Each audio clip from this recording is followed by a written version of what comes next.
Hey guys, it's Bia here, and today we're back with another video. Now, this is going to be a series which I'll be doing until the end of this school year. The reason being is because this series is going to be about every week at uni. So every week, I actually only have one lecture this year. This is because I'm actually doing a course within the overall fashion course, which is literally just about enterprise, making your own business, and turning your idea into a reality. So, what's actually going to happen is I have my own business idea, and so does everyone else in the course. There's only 19 of us, and they're going to teach us how to turn the idea that we all have, each individual one of us, into something much more realistic, something that can actually be done, and for us to actually develop it. So what I decided to do is that every week when they teach us something, I will actually pass on all the knowledge that I gain to you guys. So we have about 30 lessons, I think, 30 lectures, and each one is about different stuff. Of course, every single time I will tell you guys what I learned. I'll give you the knowledge, and I will even give you guys what they have given us in terms of the strategies and the things that we're learning. Now, some of the stuff, some of you guys might already know, some of them you guys might not know. Because some of the stuff that I will be learning has to do with marketing, also with branding, finance, investing, costing, growth strategies, business models, and all that. So if you guys are interested in that, I will be taking you through it with me. So, and I also give you kind of like what I did on that day. So as you guys can see, I've already shown you I actually went for lunch. I didn't have time to make that many clips. And also I'm a bit shy because literally I was the last one there, and I sat in the middle, so it's a bit weird and awkward to like be recording. So we basically, just the first day, we downloaded everything, they explained it to us, and then what we did was ideating and innovating, which I'll get to you in a second. Also today I had a bit of an interesting mix for lunch. I had an avocado and egg sandwich, and then I had fries from McDonald's, and then I had almond croissant, so a bit weird. I'll just get back home and then I'll show you guys what I did and what I learned. So the first thing is I'm going to just take my notebook, which I took with me, and then the new one, because not only for you guys but also for myself, of course, I want to obviously understand what I went through, because they go over very quickly and it's very difficult to actually remember everything super quickly. So one more thing is that they are making us do a weekly log as a reflection. So if you guys want to follow me and do this with me, for everything that I learn, you guys do it with me, and then if you have an idea, you develop your idea as I developed mine, and use the things that I use to develop your idea, if that makes any sense whatsoever. So this is lesson 1, as I said, ideating and innovating, as they said. Reason being is that in this lesson we actually focused on our idea and how can we make our idea better, and the different ways in which to go from a simple idea to something much more concrete, something much more interesting, maybe something that you haven't thought about. If you just have a very simple idea, how to transform that into something better. So I am not going to talk about my specific one which I am doing, as I actually want to make this happen, and obviously there's a lot of people on YouTube, so until I actually make it happen, I will not be sharing that with you guys, but I will be sharing what they have been teaching us. Maybe by the end of this course, then you guys will see what I've actually been working on. So this is the first thing that they told to us, is the placement year values, because this is a placement year. And this is something that we do at LCF. This has started 3 years ago, and apparently it has been doing very well. A lot of people that do this course do end up starting their business literally the year after. So hopefully that will be me and everybody else in the course. And this doesn't have to be a fashion related thing that you're doing. It's just that obviously me being a fashion student, that's literally my ultimate goal and my ultimate aim. So the values that they're teaching us about is creativity, which is idea generation through identifying an unrecognized consumer, innovating, designing obviously new solutions, being professional in everything we're doing, be proud of our work even if it's not always something that you expected it to be like. Obviously focus on sustainability. This is very important. My idea actually focuses a lot on sustainability. I've been learning a lot about it, and I will be also making more videos about it. I've already started, but I'll make more. Next thing is risk, failure, and reward. As you guys know, without risk there is no rewards, and if you don't risk anything, then you're just gonna be basically doing the same thing forever and ever, and there's never a chance to improve. Teamwork, everyone works together, and leadership, because if you're going to start your own business, you need to be able to make decisions yourself and take responsibility for what you're doing.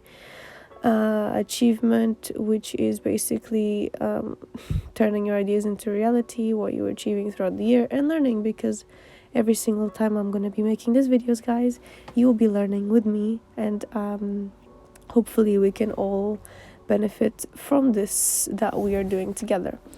So that's what I learned, and also I made some other notes on this, which I will mention in just a second, which is networking. I feel like networking is very important. The vision that you have, you need to be clear on your vision, you need to be ambitious in what you're doing, and you need to develop resilience to be able to keep on going even when it's difficult. And yeah, so that's just the notes that I made on that, because I feel like not only what they said, but there's other things that we need to consider. So yeah, hopefully that wasn't too much for you guys. I'm just at this point in the lecture, when I was doing it, I was so tired, so now it's like I'm looking at it the first time. So yeah, and then I just wrote down the tasks that I have to complete for the week. So one thing is I need to do the canvas, which is this, which I'll show you guys on the screen right now. Apparently if you fill in and if you follow it, you can actually develop your idea a lot and make it much better than when you started. By the end of it, you'll see how much you transformed it. Next thing is the weekly log, which is tracking the progress. So again, if you guys want to do this with me, I will share with you guys the document, and you guys can download it and do it yourselves. Then we have design thinking. Now this is when they started teaching us about how to develop your idea. So not just about what I'm learning, but actually something a bit more concrete, and I'm actually learning something. Yay. After all, I am paying for this, so hopefully I will be learning something. And hopefully I don't have corona. So what is design thinking? Now, design thinking, from what I've understood, is that there's different steps to making your idea better. So the first thing, which is empathize, has to do with the customers, and that's what everything goes back to. Every time you do something, you need to go back to the customer, and you need to know that you are doing it for the best, like basically understanding what they want, because without understanding, you're never going to make a product that will make sense. Next thing you have is define, which from what I've understood is basically be more specific into what you are doing. Ideate, which is from what the needs that you found from the understanding of the customers, you create a better idea. Then from that you make the prototype. Obviously, after making the prototype, there's always going to be something that you need to change, which is where you have to either go back to the customer, like they've shown in the picture, or you go back to the idea and you change the idea. So, and then you keep on going forward again until you then make more changes and you improve it again. After making a prototype that you're happy with, then you test it to see if it works, if there's something you need to change once again, see if people are happy with it, and then obviously if that is good, you implement it. And always what I understood from the fact that you need to go back to the customer after implementing is that there's always going to be something for you to improve. And even when you implement something, for example Apple, they started with one iPhone.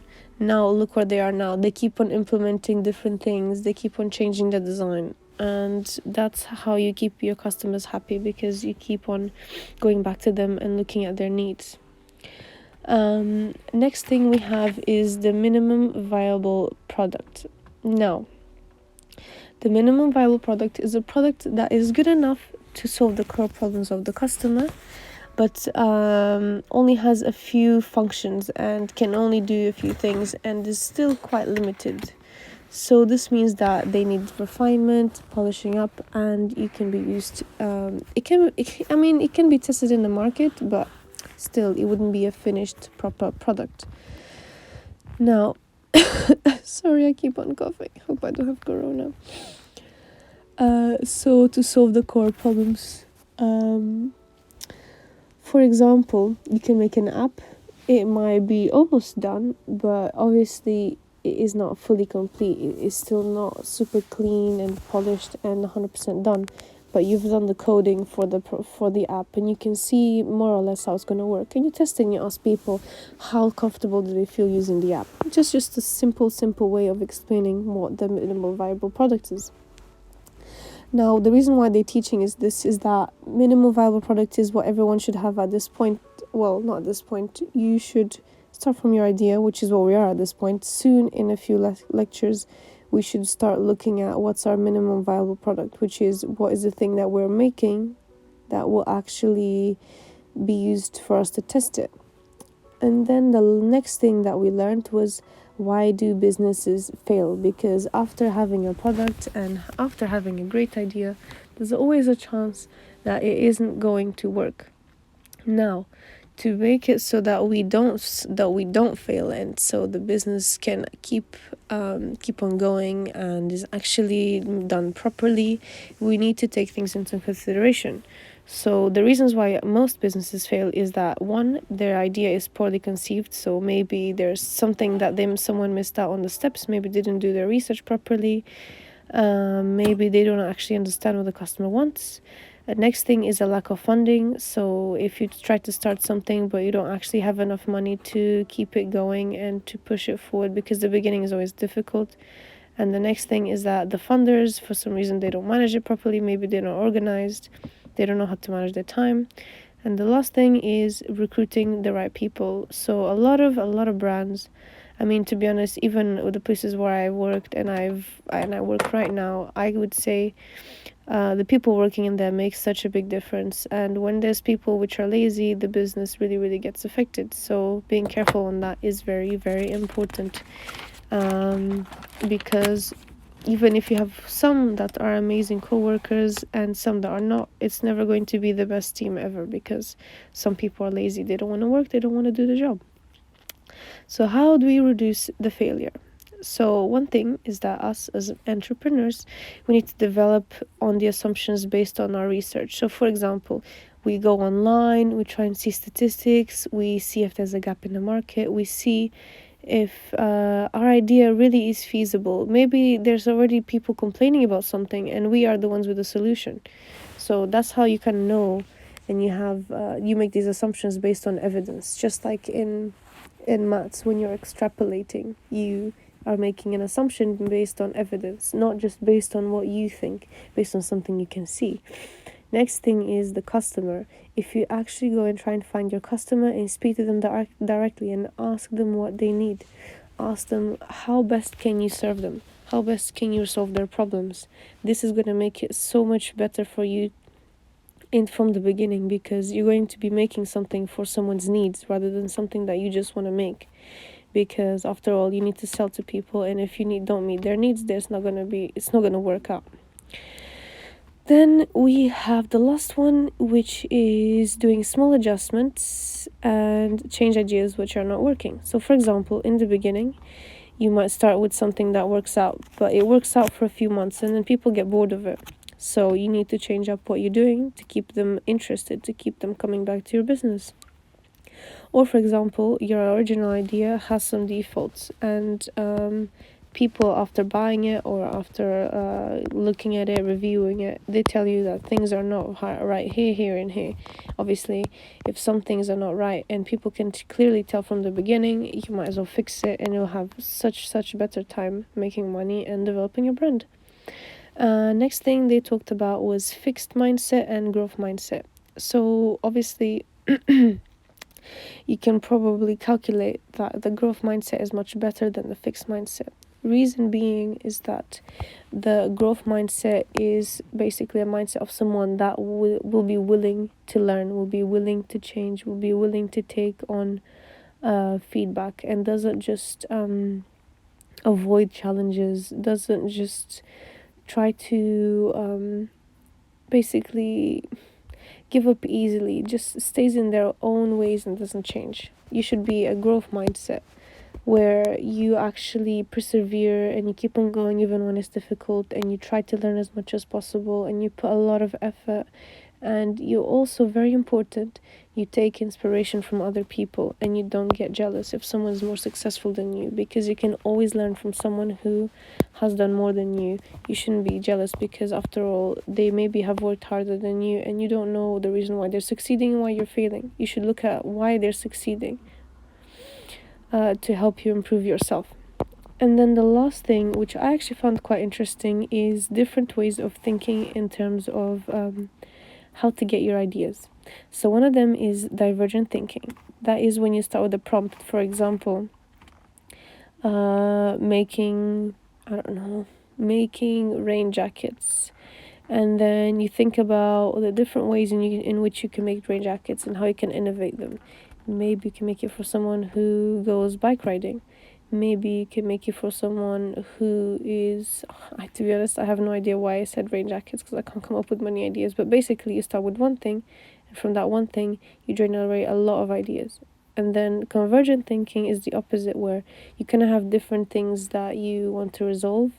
For example, I can't even think of anything right now. Basically, different problems, and you try and solve different problems with one product. So you start from the outside and you're going into one solution.